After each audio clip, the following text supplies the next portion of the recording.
this rather snappy, won't you? I have some very heavy thinking to do before 10 o'clock.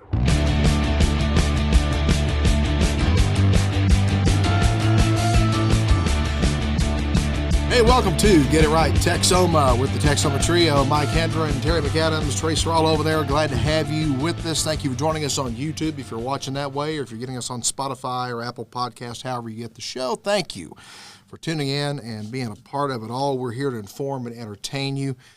We focus on events and news in the local area here all around Texoma. We do throw in some state and national and international and maybe even interstellar stories. We're still working on that. I'm telling you, we're going to get an alien on. Musk is trying to help us out with that. Anyway, yes. Elon's got that whole rocket landing thing, by the way, down to a science. It's pretty cool to watch. Oh, it is pretty cool to watch it. And it makes a lot. You think it makes a lot of sense because you're reusing something. Yeah. It's kind of typical with NASA. The government's like, to hell with it. We don't need it. We'll just buy another one. Dump it in the ocean or whatever. Yeah. Where Musk is like going, no, we'll reuse this thing. Or when the government, has been slowly over time getting more, liberal, if you will, and they're talking about recycling and all this, but the government can't do that very well, so they gave up on it and said, we don't need this space thing. We're not. We'll turn that over to private industry, which they've actually done a pretty good job. They have done a good job. Yeah. It's still pretty embarrassing to think that we had to hitch a ride with Russia to go to space, to our space station. It's a little kind of unnerving to do that. I think we caught up with the Elon, and now I guess you got Bezos with his crew. Anyway, guys, thanks for tuning in, and be sure and share this across all your social media platforms that you use. If you haven't liked our Facebook page yet, Get It Right Texoma, and also check out our website, getitrighttexoma.com. There you go. Please. And the show is brought to you in part by Eddie Hills Fun Cycles of 401 North Scott, downtown Wichita Falls since 1966. EddieHillsFunCycles.com, your home for all things power sports and Hustler zero-turn mowers as well. And soon to be Crest Robo Mowers. Really? Yes, we just got our antenna in. It hasn't been installed yet, but I'm gonna guess it'll probably won't be much for this season, this mowing season, but I would think with it probably the next 60 to 90 days, we'll actually have Robo Mowers in stock. With the way you're expanding your footprint in the power sports industry, well, the Robo Mowers are a pretty cool deal. You think about it, a lot of people have Robo vacs at home. Yeah. It's the same type thing, and if you have an area and you don't like to mow, it's not your favorite thing, or you have an area like I do, I really enjoy mowing part of my property, but there's a part I don't like to mow. You get a Robo mower out there, and it goes and does its thing, and it might mow at 3 o'clock in the morning. It's all electric. Yeah. So and it goes and charges itself. We'll talk about it when the time comes. Yeah. But we just got the pallet in for this antenna deal, so it'll be an interesting deal. We'll talk about it sometime. Terry, I have questions. He's dipping his toe into the AI world here. He really is. Yeah. He really is. I'm telling you. Yeah, I know. We're pulling him around. The self-driving Polaris is right around the corner, I'm telling you. I don't know about that. The show is also brought to you by MacTech Solutions, 4020 Ray Road here in Wichita Falls, Suite 3B, MacTech-Solutions.com for all things Apple products. They sell everything except the iPhone. They can service every Apple product, including the iPhone. And we don't have to ship it off for 2 weeks. You can do it right here. You get Apple authorized service right here in Wichita Falls at MacTech Solutions. And also brought to you by Lollie and Pop Sweet Shop. Online, lpsweet.com is the website, or Lollie, that's Lollie, and Pop Sweet Shop on Facebook. And by the way, guys, cookies. We were baking, and I brought in today. Wow. This is not, I apologize for the packaging. It's just in a Ziploc here. But here we have some delicious Lollie and Pop's chocolate chip cookies, a little sample here. So you guys feel free to dig in here and sample a cookie if you wish here. Let me think about it. Yeah. Right, well, here. Yeah, don't think too hard. Yeah. That aroma. I'm telling you. Nice and soft, too. It is, yep. Okay, yep. These are fresh. Yeah, we had a. They're still fresh. They might slap you in the face. Had a couple batches go out yesterday, and I begged humbly asked for some extras and got them, so we can have some samples to show you. I'm telling you, those are just they're as good as a cookie gets. And look at this. Look. Wow. I didn't put any effort into that. No, not at all. And he's had surgery. Yeah. That's why the weird hand. Oh, yeah. Anyway, all right. Well, let's get on with it here. The Legacy Leopards football going to have their first golf tournament July 1st at the Wichita Falls Country Club. Go to Legacy Leopards 2024. This is their email. I'm sorry. It's legacyleopards2024@gmail.com. Right. So you can email them for more info, or you can call 940-733-0277, 940-733-0277. And of again, course, the Legacy Leopards are one of our new high schools. yes. And the school is coming along. They've got the signs up. And if you go to Memorial, I drove by Memorial yesterday, which is on the west side of town. The signs are up at Memorial. Memorial is actually pretty close. Yeah. They have furniture inside. They're not quite ready for an open house and all that. They're still doing some punch list items inside. Yeah. Legacy is getting there. So you always need stuff. And so they're starting out right. They're saying, hey, let's go ahead and let's get our booster club going and have this golf tournament and get going. Yeah, I wonder, because when we do new construction homes or whatever, because I'm in the real estate business for those of you that don't know that. He doesn't just sling cookies. Yes, I'm also a real estate agent with Anchored Realty here in Wichita Falls, Texas. And when we do new construction homes, we have what's called a blue tape inspection, at the end of it all before the final, right?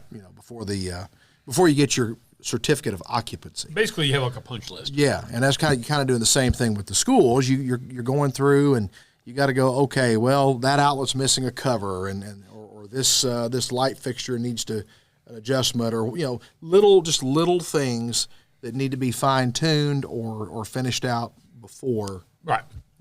Probably little things that you would do, like if you're selling your home, even your yes. That's one of those things. There's a lot of things in our house that we live with. Mm-hmm.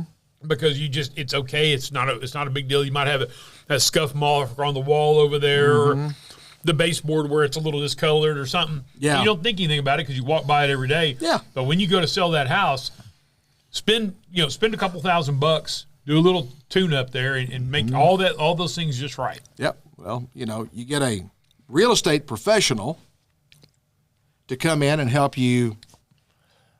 Identify what needs to be done. The most cost-efficient way of doing that. And that's the most important thing for a lot of folks is how to do it efficiently, cost-efficially, and practically. What's absolutely necessary, to make it work. What's going to get you what are people going to notice that will make a difference to grab their attention and want them to buy your house? Sometimes a couple $1,000 investment can turn into $10,000. Yeah, it can. But if you happen to miss this first Legacy Leopards golf tournament, don't worry. I guess this is going to become an annual thing, especially if this first one is successful, which I'm sure it will be. Well, yeah. I mean, the high school's not going to just be open for 1 year, so it'll be open for a while. It's going to be a while. It'll be fine. Fourth in the Falls Freedom Fest is coming up. Which is an annual thing. That is an annual thing. That's coming up at the MPEC this coming Thursday, July 4th. It's between the MPEC. It's at Freedom Park. Yeah. Which is between the MPEC and the Ray Clymer Exhibit Hall. Yeah. The Coliseum. The MPEC and the Coliseum. There, where the flagpoles are? Yeah. That's kind of where you walk into that area. That open area there, that's the Freedom Park. Yeah. So I think things kick off at about 5 o'clock. They kick off at about 5. Yeah. I think there's going to be a flyover from Shepherd about 6 o'clock. Yeah. And live music. Yes. Oh, by the way, we know the headliner is going to be Back in Black. Mm-hmm. They're an AC/DC cover band. Yep. And they're good. If you just Google search on YouTube Back in Black. Yeah. They sound and they look a lot like AC/DC. So if you're into kind of classic rock, which is kind of funny, we're talking about classic rock, but AC/DC was our contemporaries. Well, I mean, they've been around now for over 50 years. They started in the 70s. They actually started before, Terry, they probably started about Terry's age. Terry was probably a teenager when they started. What? Late 70s? Wasn't a teenager in the late 70s. I didn't know I guess I was 14 in 79. Google me right. once again. Wow, but late. Okay. Okay, the late. You were a teenager in the late 70s. Yeah, but a couple of years. Okay, so you were a teenager. So was my fact check me? Was I right? You could call Joe Biden's 26 fact checkers or whatever for the debate and find out. Get a Facebook fact checker. Yeah, there you go. Anyhow. All right. But anyhow, and the fireworks are going to kick off at about between 9 and 9:30. Kind of depends on when dark hits. Yes. By the way, no coolers and no backpacks this year either. I'd you heard bring that. your purse, but you can't have a backpack and no coolers. You can take your purse. I can take my purse. All right. Yeah, I'll go because I can take my purse. Or a fanny pack. Yeah, that's right. All right. Let's see here. Where are we going next here? River Bend. No. Next go. Oh. Yeah, we'll do that next. Oh, okay. That'll be the next show. Okay. Next one. Never mind. We're gonna start we're gonna do our new thing. We have a new segment we're gonna do every time, every show. At least every show that we do our regular shows. We might not do it on a guest show, or we may. Local restaurant focus. Yes. Yeah. So this time around, our local restaurant focus is Highlander Public House. Yes. This is downtown Wichita Falls. It's in the building. Well, the apartments are called the Cape now that it's above it. I'm not sure what the name of the building itself is. If it's called it was the Cape. Holiday Inn for a long time. It was a Holiday Inn for years and years, yeah. But the Highlander Public House that restaurant has been in it. They've occupied the first floor of this building now for several years. I want to say a decade. I might be a little less than that. I don't know. Let's see. Probably what their close website, to that. About us. See if they have any dates. Doesn't say. Guys, think about it. Has it been that long? might not have been a decade, but it hadn't been. It's been more than 6 years. Yeah. Well, somebody that worked for Terry was one of the original founders. Right. Max. Yeah, Max Phipps and Max his Phipps wife. was They one of the were, original they were founders. He was one of the original investors in it. Yeah. Yeah. Well, I talked to Chef Eric, the managing partner. Yes. And he said that they have done they've made some major changes in some management. He wasn't happy with some of his management, so they changed their management up. So it's under new management, but not new ownership. Right. So be careful on that. So I always want to be very careful when you say new management. A lot of times, the owner's still the owner.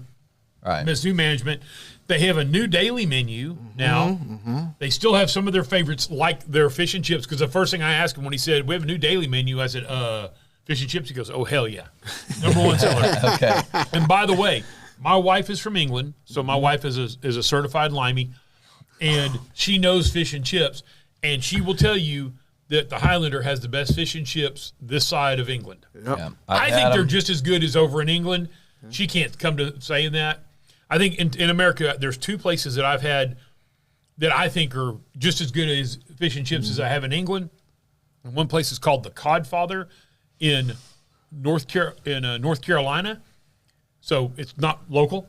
And the other one is the Highlander Pub. And I think they're both about the same. So also they have a Saturday and Sunday brunch with a new mimosa and Bloody Mary bar. Ooh. I haven't been there in a while, but what happened to their onion rings?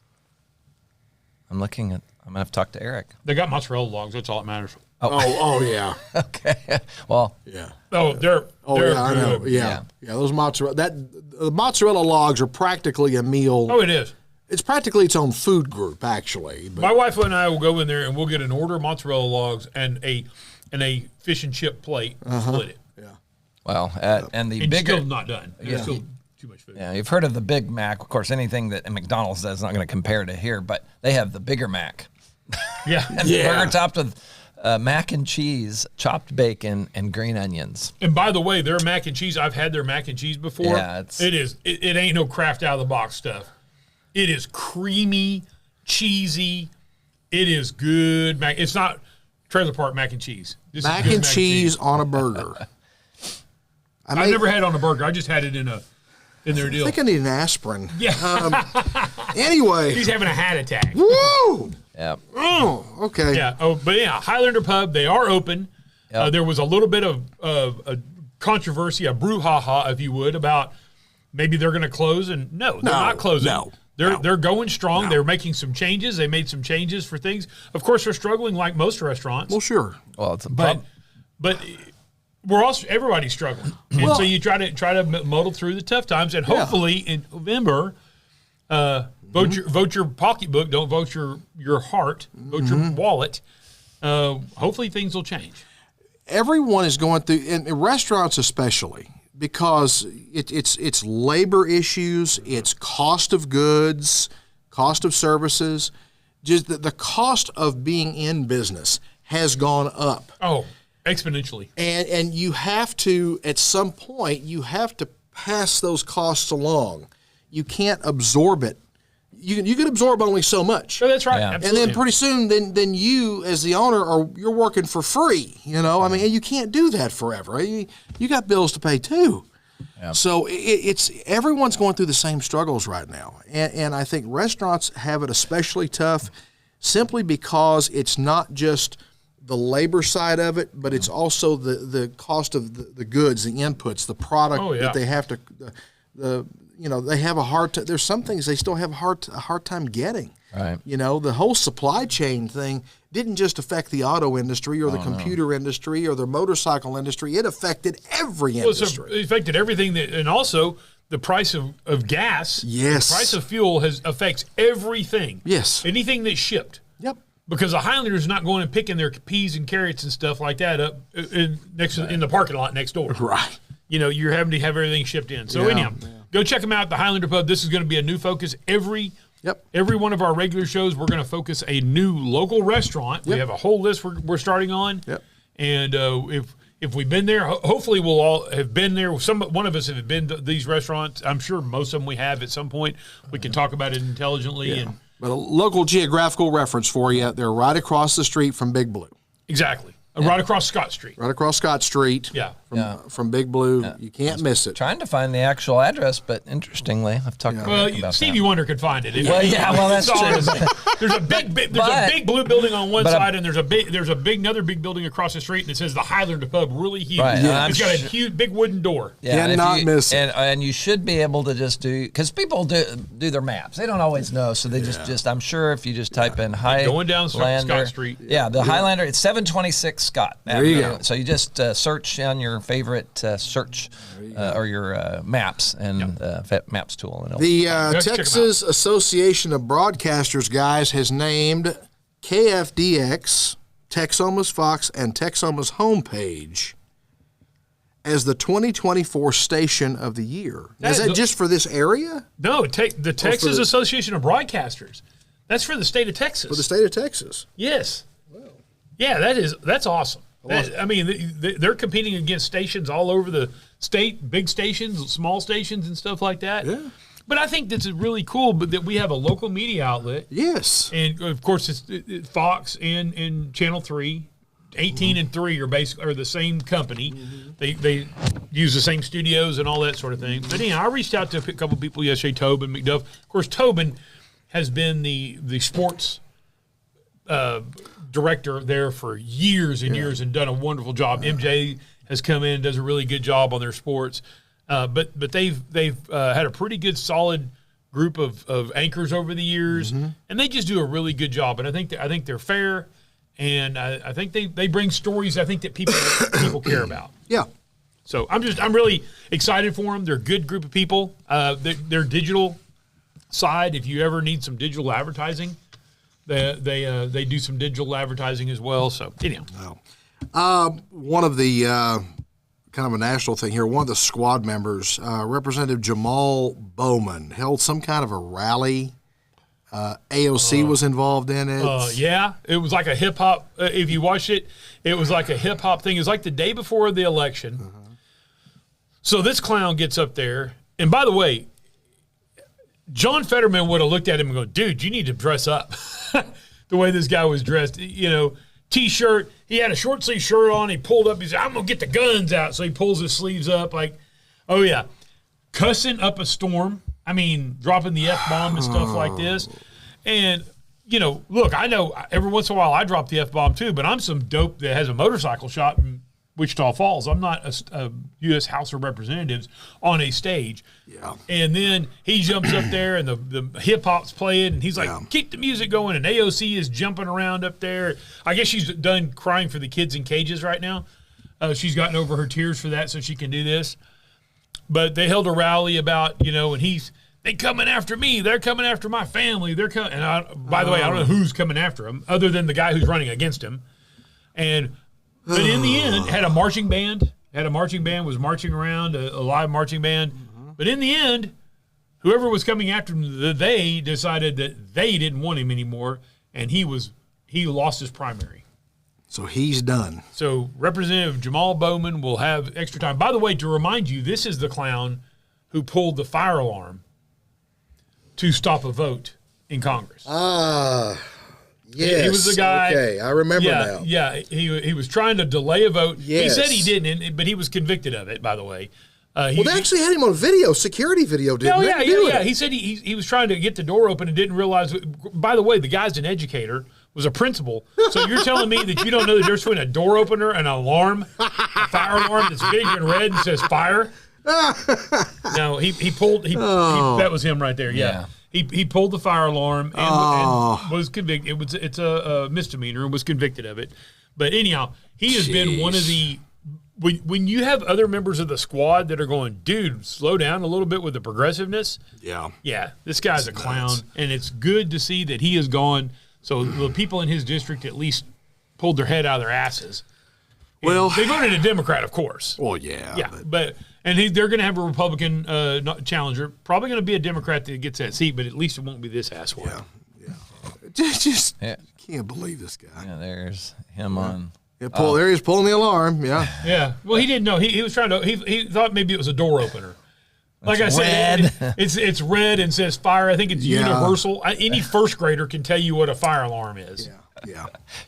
Well, so there's we're recording this on Thursday. There's a little debate happening tonight. I think so. Heard something about a debate. Yeah. Well, Biden left the White House a week before the debate, I guess, to get all prepped up and juiced up and whatever they got to do to him to get him. Vitamin B12 shot. I'm telling you. The question here is, number one, is the taxpayer getting their money's worth? Well, I would say with Joe Biden, the taxpayer we haven't gotten our money's worth since he took office. But it's even worse now. Oh, yeah. It really is. At what point should we stop people that hold office from running for another position or limit the amount of time they can spend on the campaign while on the taxpayer dime? I've been griping about this for a long time. I understand. The president of the United States, you can't say you can't be the president and run for president. That's one of those.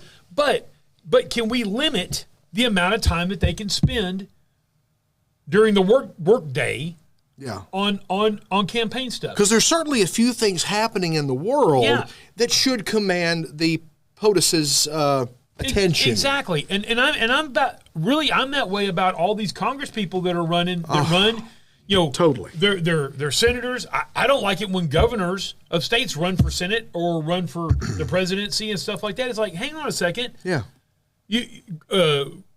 Whoever, Greg Abbott, if you were going to run for president, he didn't run for president, but say he was going to, it's like, hang on a second.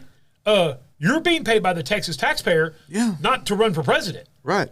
Well, if you remember, go back to 2008, Barack Obama had been a senator for less than 2 years when he decided to run for president. He voted president more than half the time that he was there to vote. Yes. And he spent, a senator serves a 6-year term. He spent every bit of a full year on the campaign trail campaigning for president, not serving in the Senate. I think the only position, if it was up to me, you can run for president while you're still the president.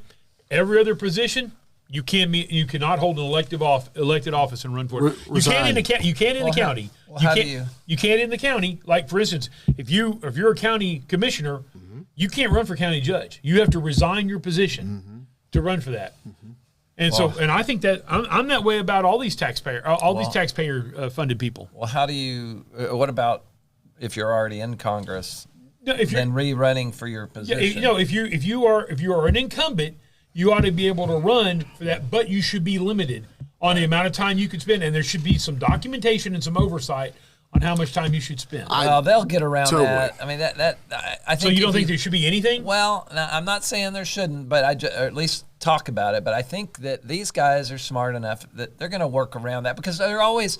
It's like Biden or the president himself. They go to all these fundraisers, but they're also talking about they're educating the public. That's why I think there needs to be some oversight. Yeah. I mean, I agree, Terry. I'm not stupid.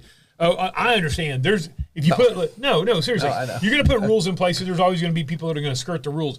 But right now, there's no rule at all. Well, it's like the Wild West right now. And here's the other side of this, though. As the incumbent, you already have an edge. That's right. Over anybody else that's running. Simply because you are the incumbent, your name has already been in the public sphere for, if you're serving the House, it's a 2-year term. So you've had at least 2 years of having your name out there. If you're in the Senate, it's a 6-year term. So if you're the incumbent candidate, you already have a very wide advantage in that your name is already in the public sphere. You're already known. People, if they don't know what you look like, at least they've heard your name. So you already have a leg up on whoever's running against you. Yeah. Oh, yeah. So you shouldn't have to put as much time into campaigning. Yeah. Because you're not new, you're not fresh, you're not new to the scene. People know your name. That name and unfortunately, a lot of people, that's how they vote. They go into a voting booth and they vote on name recognition. Oh, yeah. I've heard of that person, and they punch up for that person.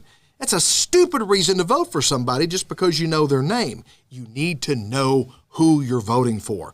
Do your homework. Because everybody's got a name. Yes. Except for Prince. He has one. Well, he had a symbol. He had a symbol. Okay, yeah. But that's true. Okay. No, but I totally agree with you, Mike. It's one of those deals. We need some major campaign finance reform. I think this craziness of these people being able to spend millions of dollars. By the way, this Jamal Bowman that we talked about, I think that was like a $26 million or something like that was spent in just that primary. Yeah. This is insanity. I think there should be a certain amount of money that your campaign could spend, and that is it. You can only raise, and I don't think it should be relatively low.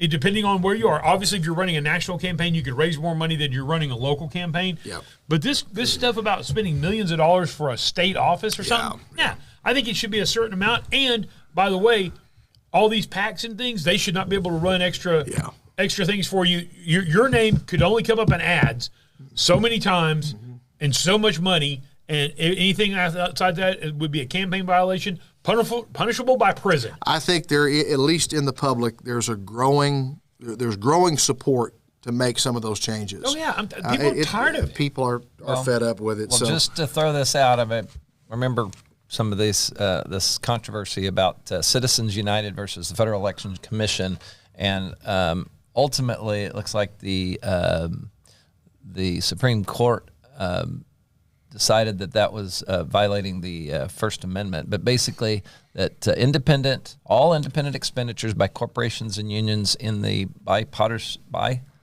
Campaign Reform Act violated the First Amendment. So they've ruled on some of this, so that's probably going to throw. I disagree with the Supreme Court, and I'm a big First Amendment person, but to me the First Amendment was meant to protect an individual. Yes. See, the problem with this is this corporation or these unions, they say, we support this candidate. Right. Well, what if I'm part of that union and I don't support them?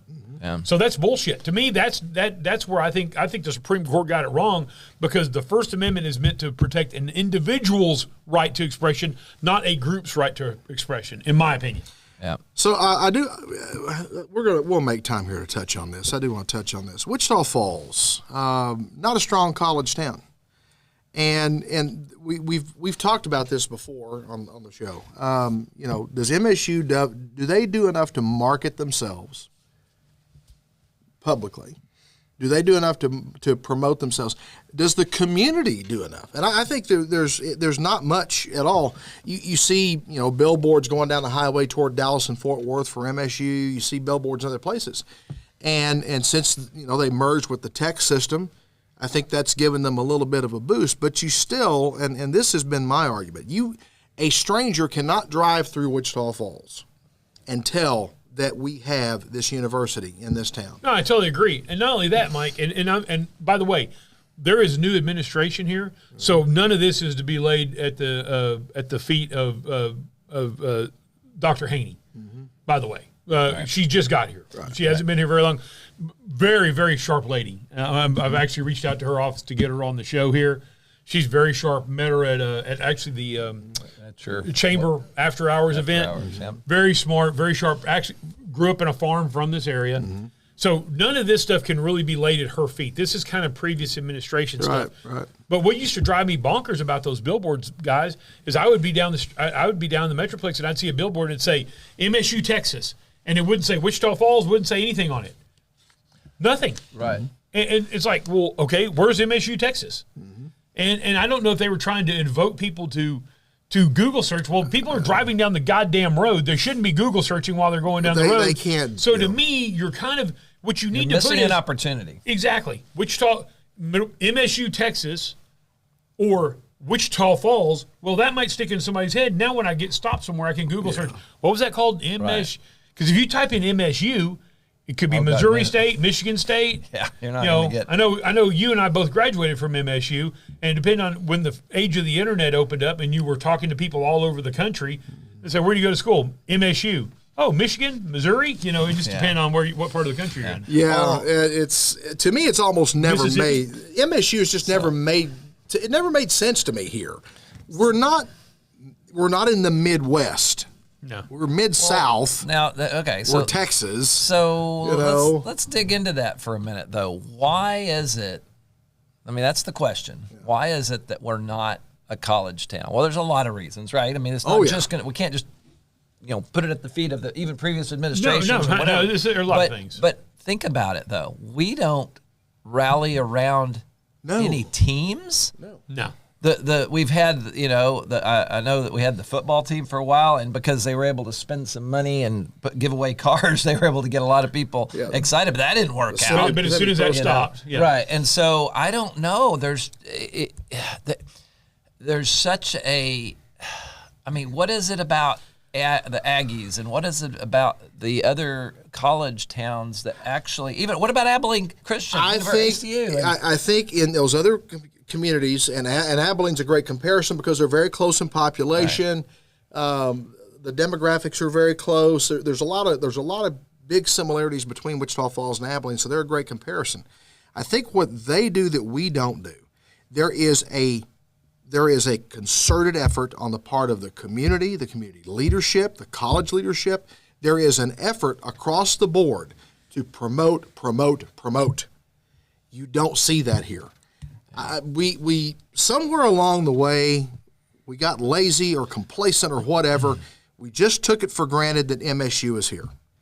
And, you got this great, big, beautiful campus that sits in the middle of the dadgum town, and everybody drives by it and goes, man, that looks great. That's beautiful. That's magnificent. But nobody ever promotes it. Well, part of the problem is there's no signage. There's no signage. I mean, when you drive into Wichita Falls from any direction, there should be a huge sign. Yes. Home of Midwestern State University. Yes. Welcome to Wichita Falls, home of Shepherd Air Force Base.